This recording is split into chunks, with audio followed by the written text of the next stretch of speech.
नमस्कार मित्रांनो, टेक्निकल ज्ञान आणि नवीन अपडेटमध्ये तुमचे स्वागत आहे। मित्रांनो, आज आपण आपल्या या व्हिडिओमध्ये बघणार आहोत एसटी महामंडळाचा प्रवास भाड्यांची नवीन तिकीट दर लागू काय असणार। मित्रांनो, चला तर बघूया आपल्याच्या व्हिडिओच्या माध्यमातून। मित्रांनो, आपल्या लाल परीद्वारे अनेक महाराष्ट्रामध्ये इकडे तिकडे जाण्यासाठी आपण प्रवास करीत असतो।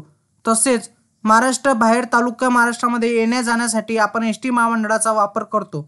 अर्थात आपल्या या लालवर फारच संकट आले आहेत, कारण की सध्या काही दिवसापूर्वी अडचणीत आल्याने आता दर वाढला आहे आणि दर वाढवणाऱ्या सर्वसामान्याला खिचाला फटका बसणार आहे। आघाडीचा जाडपोळीचा दरवाढीचा सध्या तरी काही संबंध येत नाही, पण मुंबई ते रत्नागिरी या साईडला महाराष्ट्रामध्ये MSRTC बस सध्या उपलब्ध झाली आहे आणि तिथे नवीन दर लागू झाले आहेत। मित्रांनो, रत्नागिरी भागीदारी सामंजस्य मध्यरात्री भागाची वाढ लागू आहे। या भाडेवाढीत एसटीची भाडेवाढ आहे। भाडेवाढीत एसटीची भागीदारी बाहेर निघाली आहे आणि गावाची संपूर्ण माहिती राज्य परिवहन महागाव कोकणी भाडे विकास रत्नागिरी मुंबई प्रवास दरम्यान आला आहे। हा प्रवास 50 श्रीमंती इतका आहे। मित्रांनो, महाराष्ट्राच्या एसटी महामंडळालाच एसटीची सोयी सुविधा दळणवळणासाठी वापरला जातो, पण आपण म्हणतो महाराष्ट्राच्या ती लाल परी महाराष्ट्राचा जीव आहे, कारण किंवा लाखो लोक दिवसाला प्रवास करतात आणि गोरगरिबांना कमी भाड्यात इतर ठिकाणी जाण्यासाठी मदत होते। काही नियम आणि अटी असतात, तर सीझनमध्ये त्यांचे भाडे हे त्यांच्या नियमानुसार असतात। तर त्यांचे कारणास्तव असे आहे की सध्या एसटी महामंडळाचा सीझन चालू आहे आणि सीझनमध्ये एसटी महामंडळाच्या गाड्याची भांडवल विक्री आहे।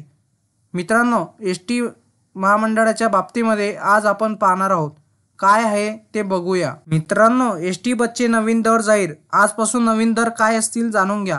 महाराष्ट्र राज्य परिवहन महामंडळाने म्हणजेच MSRTCने 14 फेब्रुवारी 2024 पासून एसटी बसचे नवीन दर जाहीर केले आहे।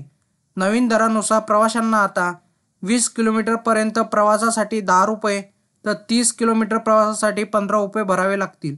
त्यानंतर दर किलोमीटरचा 0.50 च्या दराने वाढतील। मित्रांनो, नवीन दराची काही उदाहरणे सांगतो। मुंबई ते पुणे 170 किलोमीटरचा प्रवास आहे।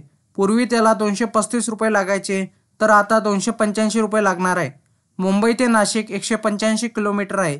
पूर्वी 255 रुपये लागायचे, तर आता 305 रुपये लागणार आहे। पुणे ते नाशिक 210 किलोमीटर आहे। पूर्वी 285 लागायचे, तर आता 335 रुपये लागणार आहे। नवीन दरामध्ये काही गोष्टीचा समावेश आहे। बसचे प्रकार, एसटी महामंडळ, शिवनेरी, शिवशाही, बसचे वर्ग, AC नॉन AC, प्रवासाचे अंतर।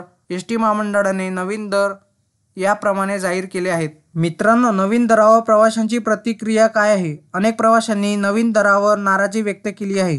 त्यांचा असा युक्तिवाद आहे की नवीन दर सामान्य लोकांसाठी परवडणारे नाहीत। एसटी महामंडळाने प्रवाशांना काय सूचना दिली आहे? एसटी महामंडळाने प्रवाशांना नवीन दराची माहिती घेण्यासाठी महामंडळाच्या वेबसाईटला भेट देण्याचे किंवा बस स्थानकावरील चौकशी केंद्राशी संपर्क साधण्याचे आवाहन केले आहे। मित्रांनो, नवीन दराचा प्रवाशांवर काय परिणाम होईल? नवीन दरावर प्रवाशांवर नकारात्मक परिणाम होण्याची शक्यता आहे। अनेक प्रवासी आता एसटी बसने प्रवास करणे टाळतील, ज्यामुळे महामंडळाला आणखी नुकसान होऊ शकते। एसटी महामंडळाला काय करावे लागेल त्यासाठी? तर एसटी महामंडळाला प्रवाशांना आकर्षित करण्यासाठी आणि त्यांचा विश्वास मिळवण्यासाठी नवीन योजना आणि धोरणे आणण्याची आवश्यकता आहे। मित्रांनो, तुम्हाला असेच नवनवीन व्हिडिओ बघण्यासाठी तुम्ही आपल्या चॅनलला लाईक, शेअर अँड सबस्क्राईब करा। धन्यवाद।